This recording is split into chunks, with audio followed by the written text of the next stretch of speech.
kulantis maqal wanaagsan saaxiibayaal soo dhawaada casharkeena maantana waa jumlada gaagaaban ama kooban English waxa lagu yiraahdaa short sentences afgariigna wuxuu ku noqonaysaa syndomes protases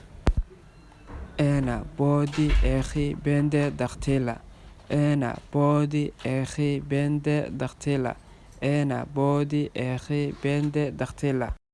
a foot has 5 toes cagtu waxay leedahay 5 farood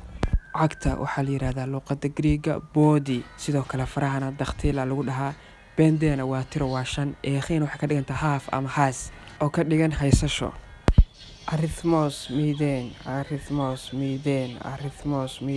number 0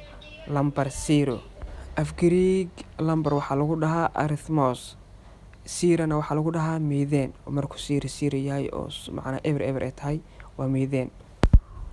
evaga bende biscotta I ate 5 cookies waxaan cunay 5 xabo oo buskud ah waxaa cuntay oo hadda aan la joogin laakiin waqti laga soo gudbay aad cuntay oo la soo dhaafay af Greek waxaa lagu yiraahdaa evaga macnaha waan cunay ka dhiganta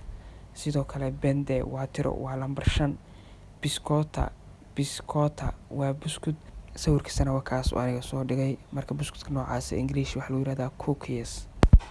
ime mechanicos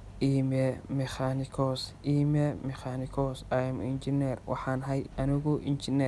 engineerka af Greek waxa lagu dhahaa mechanicos ime waxa weeye aniga sidoo kale af Greek aniga waxa lagu yiraahdaa ewo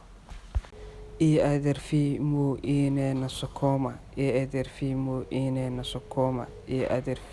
ine nasokoma my sister is a nurse walaashay waa kalkaaliso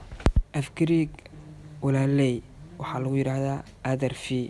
aderfi oo ka dhigan gabar walaasha ah sidoo kale xirfadda kalkaalinimada waa qofka isbitaalada ka shaqeeya oo aan dhakhtarka waxaas ahayn laakiin bukaanada caawiya kaas kale Soomaali kalkaaliya lagu yiraahdaa af Greekna wuxuu noqonayaa nasokoma Englishna waa nurse saaxiibayaal casharkeena maanta intaas ku ogahay waan Xaaji Yuusuf waxaan idin leeyahay marna guusha ka rajo dhiganina like iyo subscribe inaan isku saacidno insha Allah wada ka rajeenaya salaamka kaga tagay assalaamu calaykum waraxmatullaahi ta'ala wabarakaatuh